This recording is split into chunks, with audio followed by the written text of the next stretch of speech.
अभिमन्यु बनाने की कोशिश करते हैं, लेकिन अब वो दौर अलग था अभिमन्यु का। अब हम तो अभिमन्यु बनने वाले नहीं। झूठे बात करना और वोट लेना, ये भारतीय जनता पार्टी की एक नीति बन गई है। क्यों भागते हो आप विधानसभा से? क्या सरकार इतनी डरपोक है? भारतीय जनता पार्टी का इस प्रदेश का सबसे बड़ा घोटाला है। मैं आपको जवाबदारी से कह सकता हूँ कि मध्य प्रदेश में कांग्रेस बहुत मजबूत है।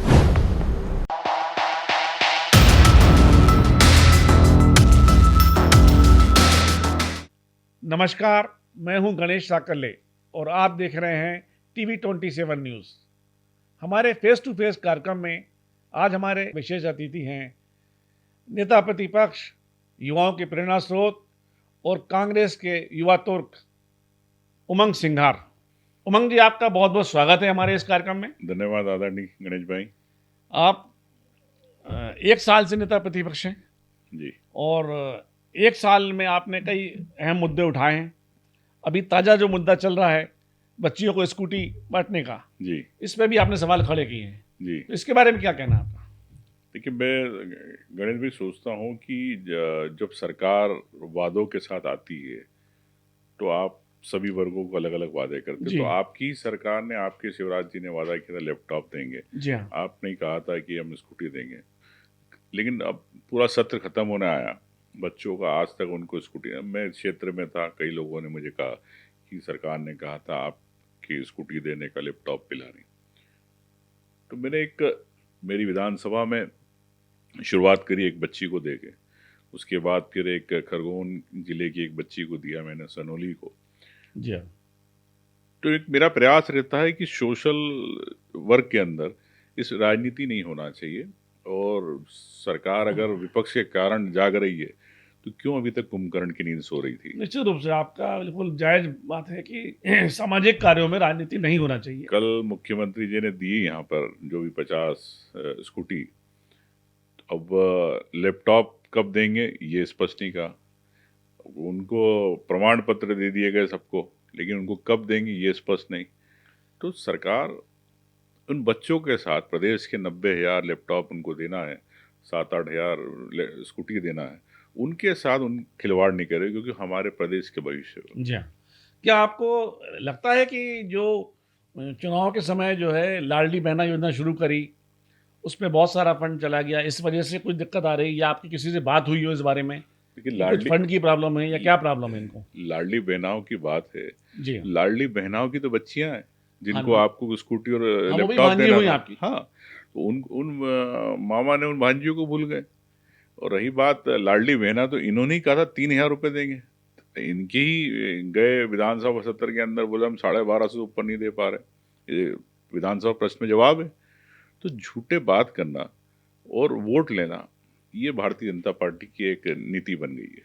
अच्छा, आप तो समय समय पर जो है विधानसभा में नेता प्रतिपक्ष के नाते मुद्दे उठा रहे हैं, पर क्या आपको लगता है कि कांग्रेस पार्टी सदन से लेकर सड़क तक संघर्ष कर रही है? देखिए, मैं बड़ी जवाबदारी के साथ और कह सकता हूँ कि पिछले एक साल के अंदर हम लोगों ने जो भी मुद्दे हो, चाहे किसान के मुद्दे हो, चाहे आदिवासियों के हो, दलित के हो, हर मुद्दे को लेके हमने सदन में, सड़क से लेकर सदन तक लड़े हैं। और निश्चित तौर से सरकार विचार कर रही है, लेकिन सरकार उसको अमल नहीं करती। ये मेरा बड़ा दुख की बात है। बड़ी अच्छी बात कही आपने, अभी किसानों का जिक्र किया आपने, आदिवासियों का जिक्र किया आपने।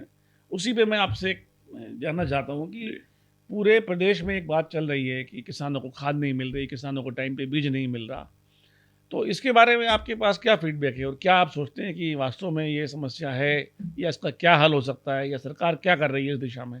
आपकी कुछ इस बारे में कुछ चर्चा किसी से हुई हो? देखिए, जब गया सत्र था, पता ही है आपको, 5 दिन का सत्र था। जी हाँ। उस समय हम लोगों ने इस पे चर्चा भी कराई, खाद को लेके। उस समय मारामारी थी पूरे प्रदेश के अंदर, कोई जेल जा रहे किसान, जी हाँ। कोई लाइनें लग रही, लेकिन सरकार के किसी मंत्री ने उस पर संज्ञान नहीं लिया। अभी कल किसान संघ, इन्हीं भारतीय जनता पार्टी का हाँ कल जी। घेराव किया वल्लभ भवन में। हाँ। तो अब गर्मी आ गई है, अभी फसल है नहीं, अब घेराव कर रहे हो। जब किसान को वहाँ खाद की आवश्यकता थी, जब वो किसान संघ कहाँ गया?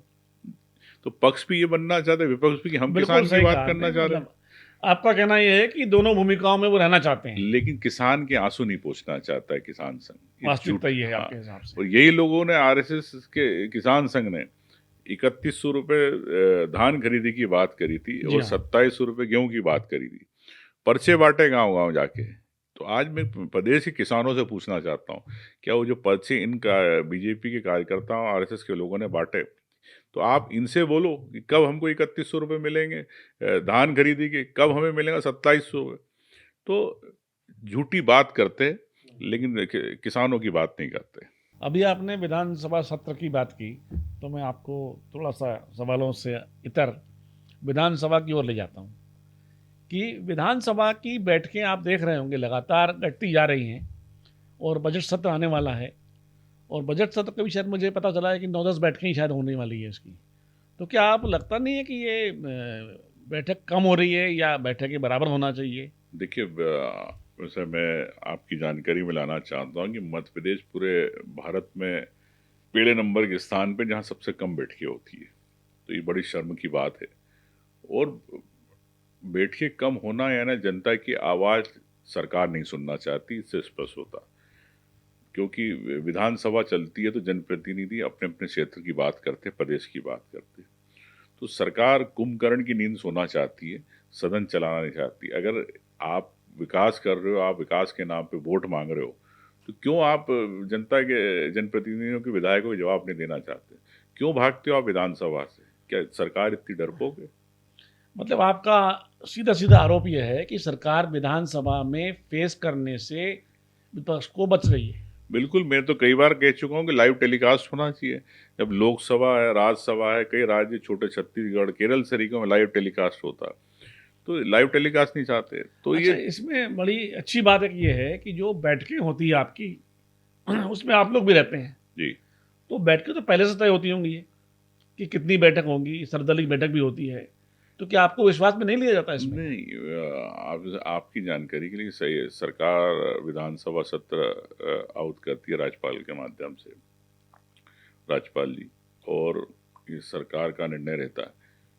लेकिन सरकार विधानसभा में जो बिजनेस होता है, जो भी सत्र का आगामी सत्र, उसमें कार्यमंत्रणा परिषद की बैठक नहीं होती नहीं, है। मैं कार्यमंत्रणा का लेकिन आपकी बात सही है कि बैठकों को लेके जी पुनः विचार या विचार पक्ष विपक्ष, सत्ता पक्ष के साथ, विपक्ष के साथ होना चाहिए, लेकिन यहाँ ऐसी कोई परिपाटी नहीं है। नहीं, मध्य प्रदेश विधानसभा की जहाँ तक मेरी जानकारी है, मैंने काफ़ी लंबे समय तक विधानसभा की रिपोर्टिंग की है। जी पहले एक अंडरस्टैंडिंग होती थी सत्ता पक्ष और विपक्ष के अंदर, जी और सत्र शुरू होने से पहले भी एक, मतलब इसको बोलते हैं कि अनऑफिशियल चर्चा होती थी, जी या मुख्यमंत्री नेता प्रतिपक्ष को अपने यहाँ भोजन पे बुलाते थे या नेता प्रतिपक्ष के यहाँ सीएम भोजन करने जाते थे। जी उस वोट पे एक अंडरस्टैंडिंग बन जाती थी कि लगभग हमारा सत्र जो है 1 महीने का होगा, 22 जी। बैठकें होंगी, 40 बैठकें होंगी, एक जी। अंडरस्टैंडिंग होती थी। जी ऑफिशियल नहीं होता, ये एक परंपरा थी ऐसी।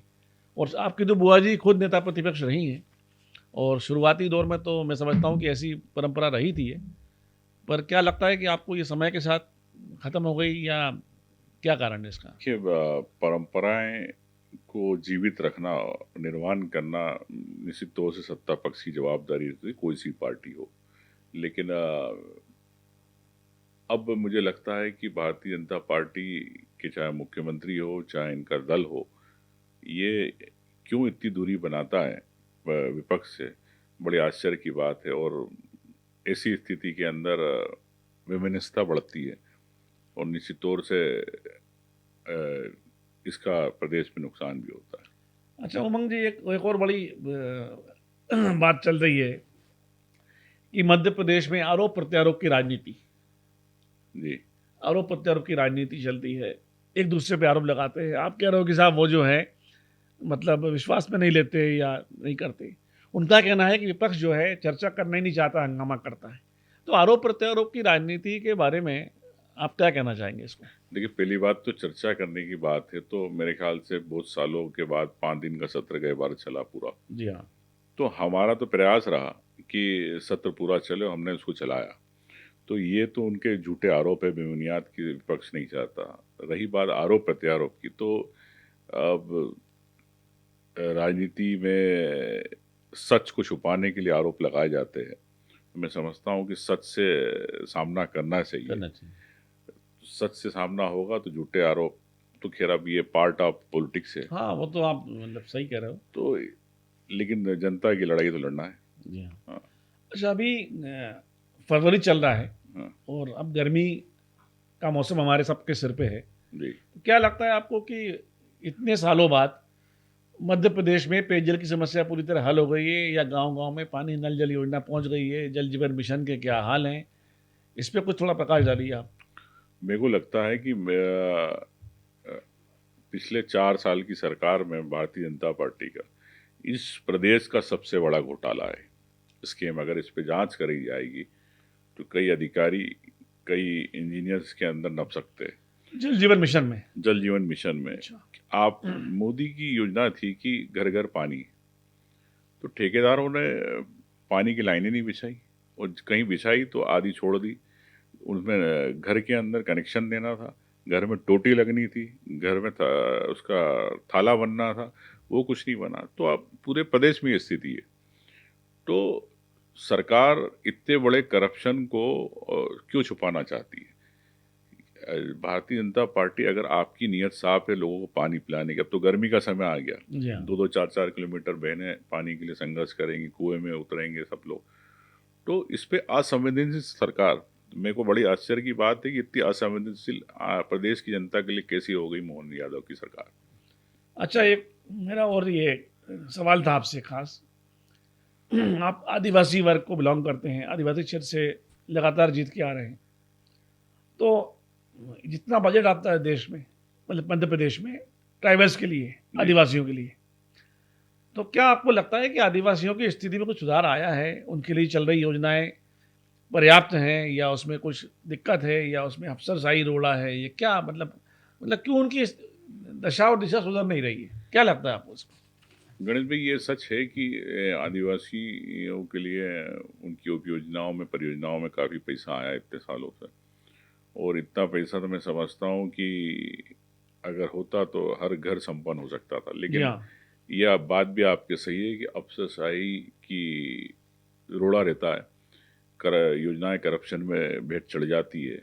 विकास जो होना चाहिए, मूलभूत विकास, पानी का, डैम का, वो बिजली का, वो आज भी आदिवासी क्षेत्र में कई जगह जंगलों में नहीं हो पाया।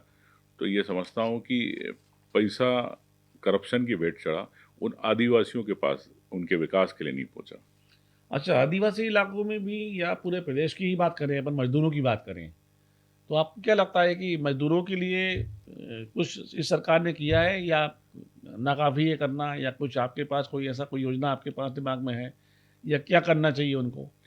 देखिए, पलायन मध्य प्रदेश का एक बड़ी समस्या है। चाहे आप बालाघाट तरफ का ले लो, चाहे हमारे धार जावा तरफ ले लो, तो सभी गुजरात, महाराष्ट्र पलायन होता है, मजदूरी के लिए जाते। तो लेकिन सरकार मनरेगा योजना के अंदर जिस प्रकार से केंद्र की सरकार ने पैसा कम कर दिया, तो आप समझ सकते हैं कि मजदूरी के लिए पैसा नहीं। निश्चित है। और रही सरकार, मध्य प्रदेश सरकार आदिवासी क्षेत्रों में इस प्रकार के विकास कार्य को ओपन नहीं करना चाहती जिससे उनको वहीं मजदूरी मिले। खुद मध्य प्रदेश सरकार चाहती है कि लोग मजदूरी ना करें, बाहर जाएं, प्रदेश के बाहर पलायन करें। तो अगर आप उनको उनके परिवार के साथ रखना चाहते हैं तो सरकार को तत्काल विकास कार्य खोलना चाहिए। विकास कार्य के बगैर कुछ नहीं होगा। साथ में ये भी कहूँगा कि आजीविका योजनाओं से संबंधित ऐसे कई योजनाएं हैं, छोटी छोटी योजनाएं हैं, जैसे कि मैं समझता हूँ कि दिवाली के समय दिया बनाने हो, चाहे दिया बत्ती हो, ऐसी बहुत सारी योजनाएं हैं। उन योजनाओं पर सरकार कोई नहीं फोकस करती। आप हजारों करोड़ों की चीज़ें खरीदते हो, इन्हीं से खरीद के आप दो तो सबको एक आजीविका से जोड़ सकते हो। अच्छा, ये बताइए, आपके शहरी क्षेत्रों में हम लोग को देखने में ये आता है कि जो फ्री राशन, मुफ्त राशन, या मुफ्त की रेवड़ियाँ कह लें हम, इसकी वजह से क्या है, शहरों में मजदूर मिलते नहीं हैं जी। और ये बड़ी समस्या हो गई। आप देख रहे हो कि धीरे धीरे जो है जेसीबी मशीन लगने लगी है, मतलब मशीनों से काम बढ़ने लगा है जी। तो क्या लगता है कि मशीनें आने से मजदूर का काम घट रहा है, या मजदूर नहीं मिलने के कारण मशीन आ रही है? इस दोनों में से क्या समझते हैं आप? देखिए, मैं समझता हूँ कि शहर की आबादी से ज़्यादा ग्रामीण आबादी है मध्य प्रदेश के अंदर। तो शहर को ठीक है, अब आजकल नई टेक्नोलॉजी आ गई है, वो अलग बात है। लेकिन जहाँ आबादी ज़्यादा है, जहाँ पर आवश्यकता है रोजी रोटी की, वहाँ पे विकास कार्य के लिए सरकार पीछे है कि कभी आगे नहीं आ पाई। और मैं समझता हूँ कि हमारी बुआ जी जमुना देवी जी ने हमेशा आदिवासी क्षेत्र और पिछड़े क्षेत्र के अंदर काफ़ी काम किया है, और उन्हीं की सोच को लेके उन गरीबों का मेरे को एक दर्द रहता है कि उनके लिए सबसे पहले न्याय होना चाहिए, उनके लिए विकास होना चाहिए। आपने बहुत अच्छा किया, बुआ जी का जिक्र कर दिया। जी मैं भी आपको जो है धीर गंभीर और भारी भरकम सवालों से डर जो है, जी एक घर और परिवार से आपके जो विरासत में राजनीति मिली है, जी और जो बुआ जी हम सबकी मतलब पूरी जगत बुआ थी वो जी तो वो नेता प्रतिपक्ष रही हैं, जी और उनकी जगह आप नेता प्रतिपक्ष हो। जी। कभी आपने कल्पना करी थी कि आप भी बुआ जी के इस स्थान पे पहुंचोगे? देखिए ठीक है, मैं सोचता हूँ कि जब आप सामाजिक क्षेत्र में हो जी हाँ। तो किसी पद की लालसा नहीं होना चाहिए। ठीक है, आप रास्ते में चल रहे हैं, आपकी नीति किस्मत कहाँ ले जाती है। निश्चित तौर से बुआ जी से एक समाज सेवा सीखी है, और मैं एक बात और कहना चाहता हूँ कि हर बात में राजनीति आती है। मेरी एक सोच है, एक विचार है कि राजनीति जो 5 साल में जब चुनाव होते हैं, जब साम दाम की राजनीति होती है या कुर्सी के समय राजनीति होती है, ठीक लेकिन बात। उसको 15 दिन हटा दो तो पूरे 5 साल आप तालाब ला रहे हो, सड़क ला रहे हो, बिजली ला रहे हो, अस्पताल ला रहे हो, स्कूल खोल रहे हो, तो ये राजनीति नहीं, एक समाज सेवा है। तो ये चीज़ मैंने माननीय हमारी बुआ जी जमुना देवी जी से सीखी है, और मैं 5 साल इसी में प्रयास रहता है कि मैं बस ईश्वर से यही कहता हूँ कि मुझे इतनी ताकत दो कि मैं जहाँ भी किसी भी क्षेत्र का प्रतिनिधित्व कर रहा हूँ, मैं उसका पूरा काम कर सकूँ, उनके लिए मजबूत कर सकूँ आर्थिक और उनके विकास की। अब आप जिस पार्टी के नेता हैं और विधानसभा में नेता प्रतिपक्ष हैं, अब शायद मैं जानना चाहूँगा कि जो कांग्रेस की वर्तमान में दशा और दिशा है, उसके बारे में क्या विचार है कि क्या कांग्रेस अपनी विपक्ष की भूमिका निभा पा रही है सदन में और सड़क पे, या कुछ उसमें कमजोरी है, कमी है, या उसमें और कुछ होना चाहिए? निश्चित तौर से सरकार से बाहर हुए हमें काफ़ी समय हो गया है मध्य प्रदेश में, और हमें लगता है कि ज़मीन तक काम करने की आवश्यकता है संगठन के माध्यम से। उस पे हमारे अध्यक्ष जी, हम लोग सब मिल के काम कर रहे हैं, सब विधायक, पार्टी के सभी कार्यकर्ता, पदाधिकारी। तो मैं आपको जवाबदारी से ऐसा कह सकता हूँ कि मध्य प्रदेश में कांग्रेस बहुत मजबूत है। अब हम इसको और कितना मजबूत कर सकते हैं, ये आने वाले 2 साल में हम बता पाएंगे। तो लेकिन ये मैं आपसे कह सकता हूँ कि निश्चित तौर से कांग्रेस जो आज पहले स्थिति थी उससे कई गुना आज स्थिति में। नहीं, निश्चित रूप से कांग्रेस में अब दोनों युवाओं चेहरे आने से एक नया लोगों में एक मैसेज तो गया है नई जनरेशन में, और कई युवाओं के आप लोग दोनों जो है प्रेरणा स्रोत भी हो। जी तो जो नए लोग राजनीति में आ रहे हैं, खासतौर से जो आपसे कांग्रेस में जुड़ रहे हैं, जी चाहे राहुल गांधी के देखने के से जुड़ रहे हो, उमंग सिंगार की वजह से, या और भी जो यंग आइकॉन हैं आपके जी या आइडियल हैं राजनीति में, तो उनके लिए क्या मैसेज देना चाहोगे कि कांग्रेस से जो जुड़ रहे हैं उनके लिए क्या आपका संदेश है? देखिए, निश्चित तौर से चाहे राहुल जी ने हम दोनों को मौका दिया प्रदेश में, और प्रदेश के युवाओं को मैं यही कहना चाहूँगा कि आप कांग्रेस पार्टी से आपके मन में वो क्यों जुड़े। तो मैं यही आपसे कहना चाहता हूँ कि कांग्रेस पार्टी एक विचारधारा है जो एक सर्वधर्म सबको लेके चलती है साथ में, और एक न्याय की और अधिकार की बात करती है, उस गरीब की, उस दलित की, उस आदिवासी की, उस पिछड़े की, उस किसान की। तो निश्चित तौर से आप अगर पार्टी से जुड़ना चाहते हैं तो ये मत सोचना कि हमें कुछ पाना है, हमें उन छोटे लोगों के लिए करना है, क्योंकि ईश्वर ने हमें इस लायक तो बनाया कि हम लोग चुनाव लड़ते हैं, मंत्री बनते, विधायक बनते, लेकिन हमारा फर्ज है कि उनको कैसे सक्षम करें। ये मेरी एक सोच है। इस सोच को से अगर आप जुड़ना चाहते हैं तो निश्चित तौर से आइए। एक और मेरा सवाल है आपसे, बड़ा महत्वपूर्ण सवाल है वो, धर्म और राजनीति। राजनीति जो है और धर्म, या धर्म में राजनीति, मतलब किस रूप में देखते हैं आप कि राजनीति कैसे होना चाहिए, या धर्म के मार पे राजनीति होना चाहिए, कैसे होना चाहिए? देखिए ठीक है, सबके अपने समाज के अपने धर्म है और सब में आस्था है, चाहे हिंदू धर्म है या अन्य धर्म है, लेकिन किसी को आप धर्म को लेके थोप नहीं सकते हो कि आपको ये करना है। लेकिन मैं धर्म से आप किसी की सोच विचार बदल सकते हो, लेकिन उससे किसी का आर्थिक विकास नहीं हो सकता, वो आत्मनिर्भर नहीं हो सकता। तो मैं समझता हूँ कि धर्म की को राजनीति से दूर रखना चाहिए और देश को अगर आत्मनिर्भर बनाना है, विकासशील बनाना है, विकसित बनाना है, तो विकास और विकसित की जो लड़ाई है विकासशील की, ये कब खत्म होगी ये नहीं पता, लेकिन मैं समझता हूँ कि देश जब विकसित होगा तो आत्मनिर्भर होगा। लेकिन विकासशील के 70 साल से ज़्यादा हो गए, हम सिर्फ विकासशील है। विकसित होने के लिए चाहे मोदी जी नारा दे कि हम आत्मनिर्भर हो रहे, आत्मनिर्भर कब होंगे ये नहीं पता। एक मेरा बहुत थोड़ा सा टीला सवाल है, शायद आप उसका जवाब देना चाहें न देना चाहें, जी ये आपके ऊपर छोड़ता हूँ। मैं सवाल पूछना मेरा अधिकार है, जवाब देना नहीं देना आपका अधिकार है। जी ये जो अभी मध्य प्रदेश में दो बड़े मामले हुए, जिसमें एक आपके ही जो उपनेता हैं हेमंत, जी उन्होंने आरोप लगाए, जी फिर उसके एक दो दिन बाद जो है आपके एक राष्ट्रीय नेता आए, उन्होंने एक सिपाही का ही मुद्दा उठाया, जी दूसरा मुद्दा नहीं उठाया। तो क्या आपको लगता नहीं कांग्रेस थोड़ी सी बटी हुई है, यानी मुद्दे उठाने में भी थोड़ी डर रही है, हिचकिचा रही है कि जैसे उसका उन्होंने जिक्र ही नहीं किया कि जो मामला हुआ राजेश शर्मा वाला, जी तो सौरभ शर्मा की जो बात की, राजेश शर्मा की बात ही नहीं की। जी एक ने राजेश शर्मा की बात की, सौरभ शर्मा की बात ही नहीं की। जी तो क्या है, इसमें कोई आपस में तालमेल नहीं है या बातचीत नहीं होती आप लोग की? देखिए मेरे जानकारी भी नहीं है आप किस बारे में बात कर रहे हैं, क्या कारण रहा राष्ट्रीय नहीं नेता नहीं, आपके। आपके जो नेता उपनेता हैं उन्होंने एक मामला नहीं, उठाया मैं था। वही मैं कह रहा हूँ, हेमंत हाँ। कटारे जी ने जो मामला हाँ। उठाया है, तो निश्चित तौर से उनका कहना है कि सौरभ शर्मा की नियुक्ति कहाँ से हुई, शुरुआत कहाँ से हुई, वहाँ से जांच होना चाहिए। तो सरकार की जांच एजेंसियों के पास प्रमाण है। तो मैं तो समझता हूँ कि सौरभ शर्मा तो एक शतरंज का एक छोटा प्यादा है, जिसके वजीर और राजा और कोई है।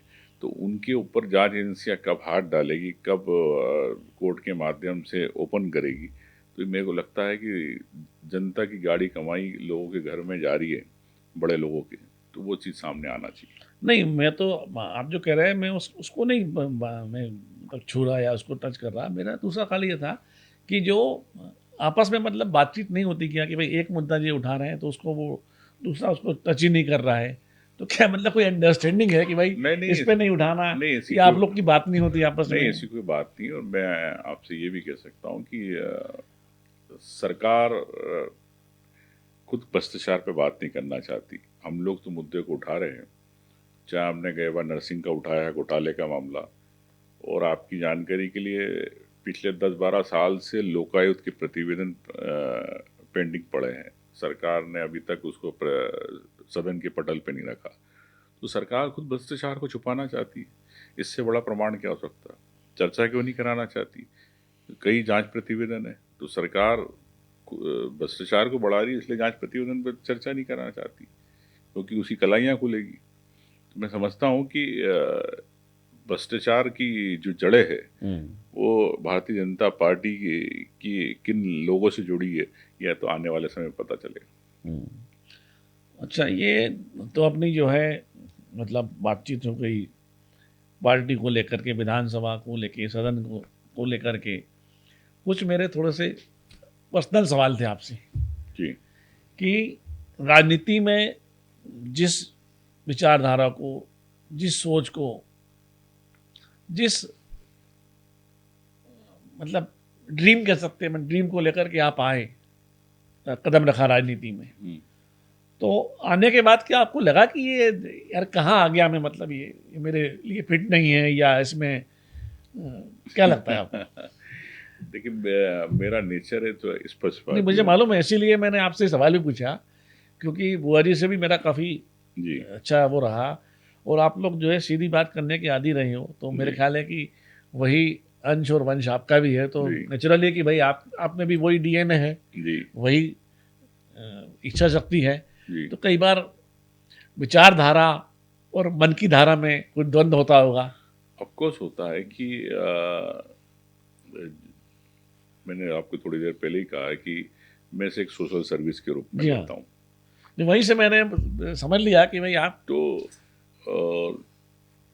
आरोप प्रत्यारोप लगते हैं तो जी हाँ। बड़ा एक दुख भी होता है ये कि, और मैं एक बात मानता हूँ कि अगर किसी को समझना है, पहचानना या किसी के बारे में है, तो आजकल ज़माना, पहले तो आप किसी सुन लिया करते हाँ, थे, फिर बिल्कुल। रेडियो आया, अब गूगल आ गया। तो मैं समझता हूँ कि दोनों पक्ष से समझना चाहिए कि मैं, ये हाथ है तो हाथ का दूसरा साइड क्या है वो पहलू भी समझना चाहिए। और गूगल पे आप देखते हैं कि 80 से 90% में खबरें कह सकता हूँ कि जिसकी कोई ऑथेंटिसिटी नहीं होती है। तो ये तो अब सोशल मीडिया का ज़माना है, आरोप प्रत्यारोप लगते रहते हैं। लेकिन आप सामाजिक क्षेत्र में हो तो आपको मोटी चमड़ी रखना पड़ती है कि अगर अगर छोटे मोटे मच्छर आरोप के काट रहे तो आपको असर नहीं करे। नहीं, आप पे भी कई आरोप लगाए कई लोगों ने, तो क्या लगता है कि सत्ता आपकी पार्टी के अंदर से लगे या सरकार घेरना चाह रही है आपको? ये क्या लगता है आपको? देखिए, मैं गणेश भाई, मेरा सोचना है कि मेरी जगह और कोई भी होता है या ऐसा व्यक्ति जो ठीक है काम कर रहा है निष्पक्षता के साथ, निर्भीकता के साथ, तो उसके साथ होता है। तो अभिमन्यु बनाने की कोशिश करते हैं, लेकिन अब वो दौर अलग था अभिमन्यु का। अब हम तो अभिमन्यु बनने वाले नहीं। हाँ, मतलब अभिमन्यु तो है, लेकिन हम वो वाला भी गुर सीख के आए हैं कि चक्रव्यूह को कैसे भेदना है। उस दौर के अभिमन्यु को शायद ये ज्ञात नहीं था, इस दौर के उमंग को ये ज्ञात है अच्छे से। उमंग जी, हमारे कार्यक्रम में आप आए, बहुत जी, बहुत आपका धन्यवाद, आपका आभार। जी, और हम आशा करते हैं कि जल्दी ही हम अगली बार बजट सत्र के पहले एक बार और मिलेंगे, और कांग्रेस पार्टी जो है कौन कौन से मुद्दे लेकर के विधानसभा में आने वाली है, कुछ जी। एक चर्चा उस पर भी करना चाहेंगे। धन्यवाद गणेश तो भाई। आप आए, बहुत बहुत धन्यवाद, आभार आपका। जी, थैंक यू। नमस्कार। नमस्कार।